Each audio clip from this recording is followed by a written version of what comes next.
So, Joel, when we turn to the book of Numbers, we get an awful lot of genealogies. Why are they so obsessed with genealogies? Well, when you call the book Numbers, you think you want to start with Yeah. a census and some. No, obviously it's the other way around. We're used to genealogies and lists in a lot of this priestly writing, going all the way back to Genesis. There's something about making sure that everything is recorded. Right? They care about dates, specific dates, and specific people, and counting, and it all goes to, I think, a sense of both everything happens according to divine plan, and just it keeps things very precise. The priests are very everything's got to be in its place. Everything's recorded. I think that they probably have a good tradition of keeping lists and records. I think such lists and records in ancient Israel probably lived at sanctuaries and temples. And Yes, so although I rather doubt, that all these genealogies were lists faithfully compiled over the generations. Oh, for sure. But if you've got a community that is used to keeping just even the local records of their local communities, when they think back and when they think back to the way that it must have been when all of Israel was together in the wilderness, so they probably had lists too. So basically what we're dealing with here is Israel in the wilderness. Mm-hmm. How much of this book is priestly? A good chunk of it. I mean, certainly more than half. Chapters 1 through 10 are entirely so. Chapters from 26 or 25 or so on is majority, with some scattering in the middle as well. Now, we do have a little bit of, purity concerns here. We have the leprous. How do you deal with leprosy is one. And then there is a colorful episode on how can you be sure that somebody has committed adultery? Not somebody. It's just the woman. Right. It's just there is no yes. right. You have this in chapter 5. We get this whole test called the sotah in Hebrew, a whole test of the imagined to be unfaithful wife. There is no test and no ritual for the imagined to be unfaithful husband, and I think that's telling. Did the husband's infidelity even count as adultery? It did. It did. Certainly we have laws elsewhere in Leviticus, right, where adultery is, the two people who are caught in adultery are punished by death. Deuteronomy also. So it's not that adultery is somehow okay for men, but this particular ritual, I think, is only available with regard to women for reasons that are both unfair and also reasonable, because one of the questions here is, what is it that instigates this ritual? Right? The husband comes to the priest and says, I suspect that my wife has been sleeping with someone other than me. But why does he think that? And I am nearly 100% convinced it is because the woman is pregnant. And he is not convinced that that particular pregnancy is his child. And so, and this makes sense because over the course of the ritual, all sorts of nasty things happen. There's curses and there's, ingesting of a gross substance. But if she is found guilty through this ritual, I think that, and again, always a little bit of obscure Hebrew, but I'm fairly certain that what it says is she loses the pregnancy. So you can't have this ritual for guys because they don't have the pregnancy to lose. They don't have the pregnancy to lose.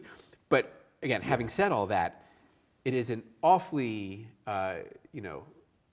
it's an awful imbalance of power here, where the husband can at any point say, hey, let's go through this ritual, which involves public shaming, right? Her hair is messed up. She has to drink this thing. She's made sick. Potentially, her body is potentially changed, not only so that she loses her pregnancy, but that she's unable to be pregnant going forward from there. this is, it can happen anytime the husband wants, and at the end of it, it says, even if she's found innocent, the husband suffers nothing. Right? There's no punishment. There's no punishment for him. For him. And if she is found guilty, do they go home together at the end of it? What happens to her at the end? It says nothing about that. But that, I think, probably supports your idea that it's really a matter of an unwanted pregnancy. Yeah. And it also relates to something you said a few minutes ago, that a lot of this has to do with property. Yeah. There is, of course, a strand of modern scholarship that thinks everything is pretty much about property. Yeah. That this was at issue in the Ten Commandments, for example. And I suppose it was to some degree. Mm-hmm. I wouldn't want to say that it's the only thing that it's involved. Do you think this ritual was actually used? So, I mean, that's a good question for so much of, I think, the priestly laws. Yeah. But this one, I don't know how much it was used, so much as it exists as a threat. Yes. Right? That is, the text, how it should be. The description of the ritual does some of the work of scaring off, if the point is to scare off potential adulterous relationships, the idea that this could happen, right? I mean, whether it's for the writers, but certainly for readers throughout the years, if you read this or hear it and think, that's the kind of thing that might happen to me if my husband were ever to become suspicious, I could be forced to go through this terrible ordeal. That does the work, right there. It's also a question, how much power do the priests actually have to implement any of this? Now, of course, this would have varied from different times. They may have had a bit more power in the Second Temple period, but at the same time, I imagine there were limits. Sure, and I mean, and again, this again is also true of literally the entire corpus of priestly law and writing. Yes. They're describing themselves as the center of the universe and the deciders of all things. And I'm not so sure. Yeah. Now, you then move on in Numbers to a series of episodes about grumbling, murmuring in the wilderness. Yeah. What's at issue here? Well, so the series, it begins back in Exodus, right? Right when they leave Egypt, they start. But it really hits its stride here in Numbers after they've left Sinai, which happens in Numbers 10.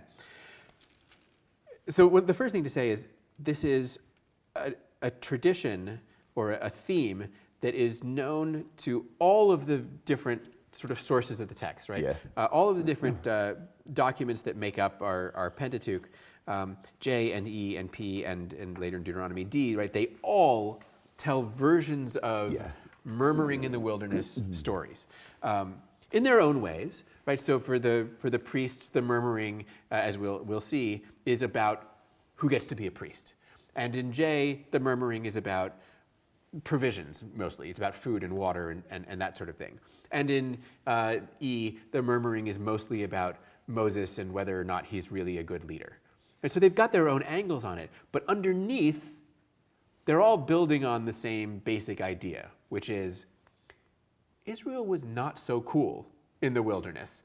They couldn't seem to accept the way that things had been given to them or the path that they were on, which I don't know, makes for a kind of a funny history to tell for everyone in Israel seemingly to have known. Boy, back in the wilderness, the Israelites were really not so great. I mean, what do you think? What is that? What is the underlying that as a tradition? Well, I think parts of it maybe have different emphases.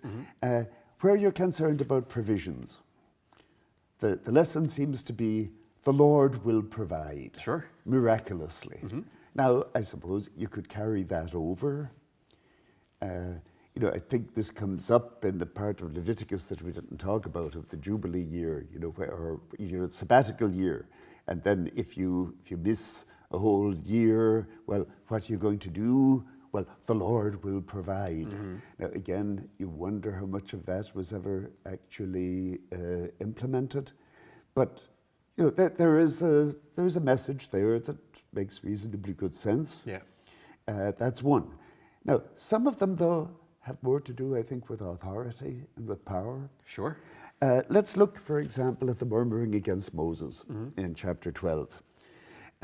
When they were at Hadzeroth, Miriam and Aaron spoke against Moses because of the Cushite woman whom he had married. And indeed, he had married a Cushite woman. When did he marry a Cushite woman? It depends what Cushite means, doesn't it? Usually Cush is Ethiopia. Ethiopia, yeah. There's a pretty good argument out there, I think, that there is a sort of a second use of the name Cush that actually means Midianite. Yeah. And this would go back to the very early part of Exodus. Sure. Where indeed he did marry a Midianite woman.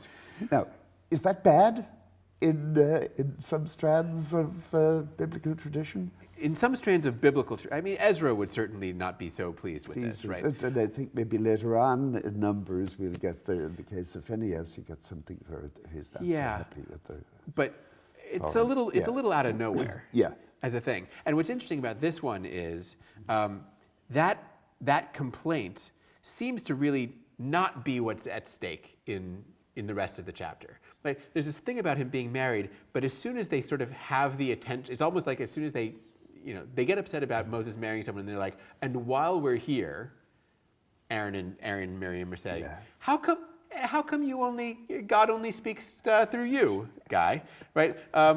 Why not us too? Aren't we special also?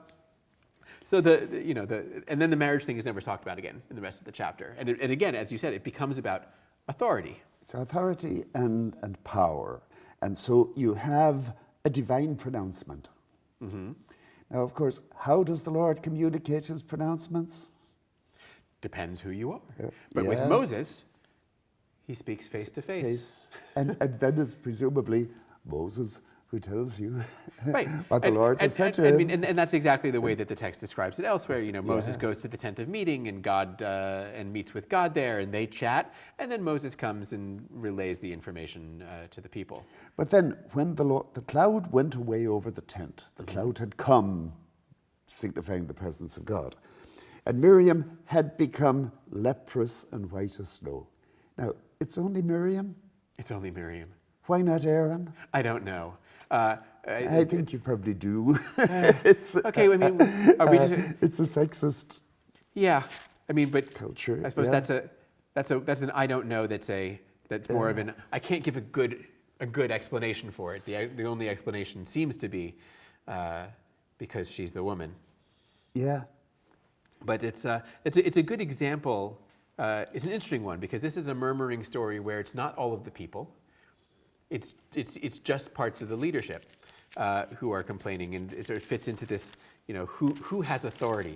Again, we'll see that come up again, actually just a few chapters later in chapter 16, where Korach is similarly says not about who gets to talk to God, but about who gets to be a priest, and it's essentially the same kind of argument. And where their argument is that all the people is holy, shouldn't all the people be holy?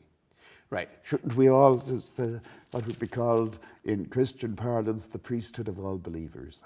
Right. But in this case, actually, it's not about just priesthood. It's about the actual, right? Because priesthood was the actual practice of the rituals. So that's why when they say, why can't, Aaron, how come you're the only one who gets to do it? Couldn't we all be that close to God? Yeah. And so the test is, okay, you guys, you want to be that close to God? Give it a try. I'll tell you what. Why don't you grab some fire pans and put some coals in it to offer incense, and see how God likes it. And if you've read your Leviticus, you know from chapter 10 exactly what happens when the wrong people at the wrong time try and bring some incense. And the exact same thing happens here. As soon as he finished speaking all these words, the ground under them was split apart. The earth opened its mouth and swallowed them up, along with their households, everyone who belonged to Korah and all their goods. And again, this is very typical of the ancient world, that families go as units, even their property. So with all that belonged to them, went down alive into Sheol, and the earth closed over them. All Israel around them fled at their outcry, for they said, the earth will swallow us too. And the fire came out from the Lord and consumed the 250 men offering the incense. Yeah. It's a fascinating, and again, we've picked a couple of examples here of these sort of murmuring stories, but you've got really chapter after chapter of subsets or the entirety of the people doing wrong in one way or another, God getting angry, people getting punished with leprosy or skin disease, with plagues, with miraculous deaths. It's as if they took the idea of the wilderness being a dangerous place, which it is, and made it infinitely more dangerous because God keeps on getting angry, but the people never seem to learn a lesson. It gives us, all the numbers gives this very iterative feeling of like... Don't you get the feeling here that it's convenient that the wilderness is such a dangerous place? That maybe it adds a little credibility to strange things happening?